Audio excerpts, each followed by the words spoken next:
This is UAMS Health Talk, a podcast from the University of Arkansas for Medical Sciences. I'm Bill Klaproth, and with me is Charlie Stutz, an education coordinator and health educator for the Arkansas Poison Center at the University of Arkansas for Medical Sciences College of Pharmacy, as we talk about the Arkansas Poison Center at UAMS. Charlie, welcome. Thanks, Bill. You bet. And thank you for being here. We appreciate it. So let's start with this, Charlie. What is a poison? A poison, Bill, can be any substance that's absorbed or eaten that's out of the ordinary that can cause an injury or death to a person. Okay, so absorbed or eaten. So that's good to know. So when we talk about things that are absorbed or eaten, what are the most common poisons or hazards that we need to be concerned about? The most common, particularly in children, are medicinals, cleaners, nicotine, and any variety of edibles that are on the market today. So we really need to watch out about those things. I've heard about kids eating Tide Pods. You really got to watch out to make sure kids don't get a hold of those types of things. Is that right? That's right, Bill. They're in virtually every household or business. There's some type of cleaning substance. The Tide Pods are very easy to use, and a lot of people have them. It's not necessarily just Tide. I don't want to single them out or anything as a certain product, but there are a lot of cleaning substances that come like those that children think are candy and they'll bite into.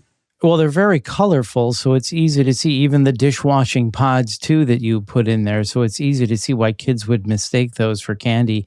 But when you think about all the cleaners under sinks, too, those are really, really important. So make sure you understand that. Make sure you lock those cabinets up or put them up high where kids can't get to those things. Okay, let's talk about another one. Carbon monoxide poisoning, really dangerous because you really can't see it, right? So can you tell us what are the symptoms of carbon monoxide poisoning and what should you do immediately if you're concerned? If you feel that you've been poisoned by carbon monoxide or exposed, you need to get to fresh air immediately. You need to leave the house or the business, wherever you're at, because the antidote's going to be fresh ambient air. Some of the symptoms of carbon monoxide poisoning can be a headache, a shortness of breath. There can be weakness, confusion, any sleepiness, nausea and vomiting, and dizziness. So all those are carbon monoxide poisoning symptoms. Carbon monoxide is colorless, odorless, tasteless gas.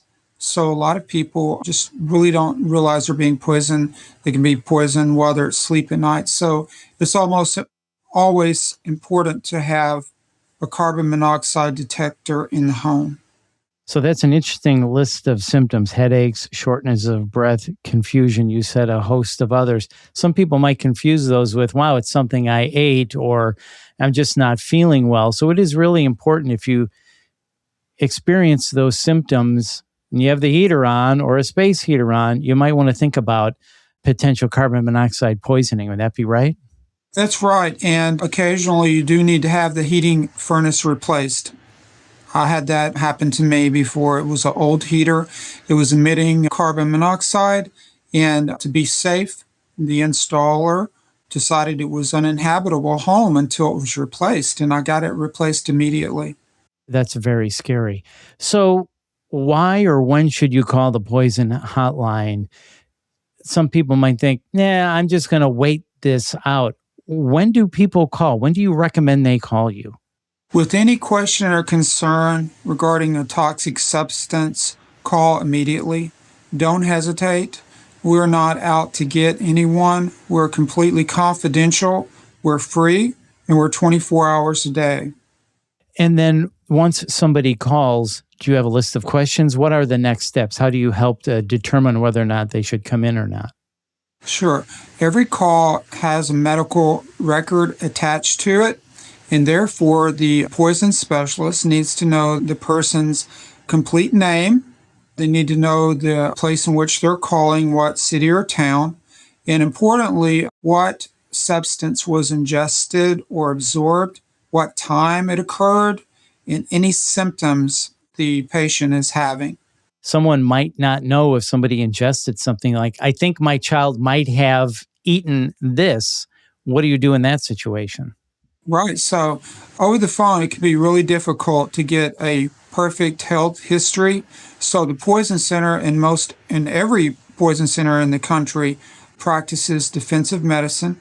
If there's any doubt whatsoever whether a child had gotten into spilled nicotine, they're going to be referred to the emergency room. If it's all over their face and their hands, there's no room for error in that instance. So oftentimes with the child exposure, if we do not know the concentration, the amount child is having symptoms, they're immediately going to be referred to ER. Just to reiterate, Charlie, you said the Poison Control Center at UAMS is open 24/7 for emergencies. Is that correct? That is correct. The Poison Center will be open any holiday, late at night. Someone is always at the Poison Center taking the call. And you cover all kinds of poisonings. You handle basically everything that comes in, you handle? That's right, Bill. We have an extensive database. There are over 80 million toxic substances in the United States, and our databases can normally tease out that substance specifically and determine what the toxicity is in the levels of safe ranges of ingestion, and then make a decision whether the person needs medical treatment or they can be observed at home. Often the Poison Center does follow-up with the patient for a day or two or longer to make sure that they're not having any toxic symptoms at all. And that number to call is 1-800-222-1222. That's 1-800-222-1222, as we've been mentioning it. Charlie, I want to thank you so much for your time. This has really been informative. Before we go, is there anything else you want to add about poisonings or precautions or anything else?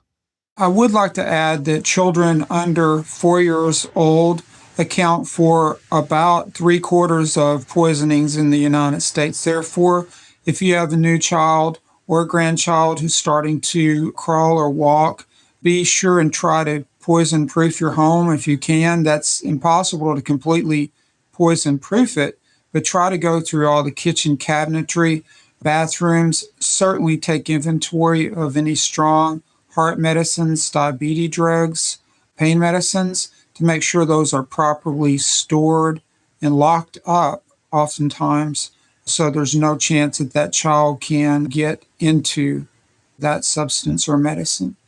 Great advice. Charlie, thank you again for your time. We appreciate it. Thank you, Bill. And once again, that is Charlie Stutz. For a poison exposure or medication question, please call the hotline, as we've been talking about. That number again is 1-800-222-1222, 1-800-222-1222. As Charlie said, if you think you have any kind of exposure to a poison, call. Just make the call. Don't worry about it. As he said, they're not out to get you. They're not going to judge you. Make the call. Better safe than sorry. And if you found this podcast helpful, please share it on your social channels and check out our entire podcast library for topics of interest to you. This is UAMS Health Talk, a podcast from the University of Arkansas for Medical Sciences. Thanks for listening.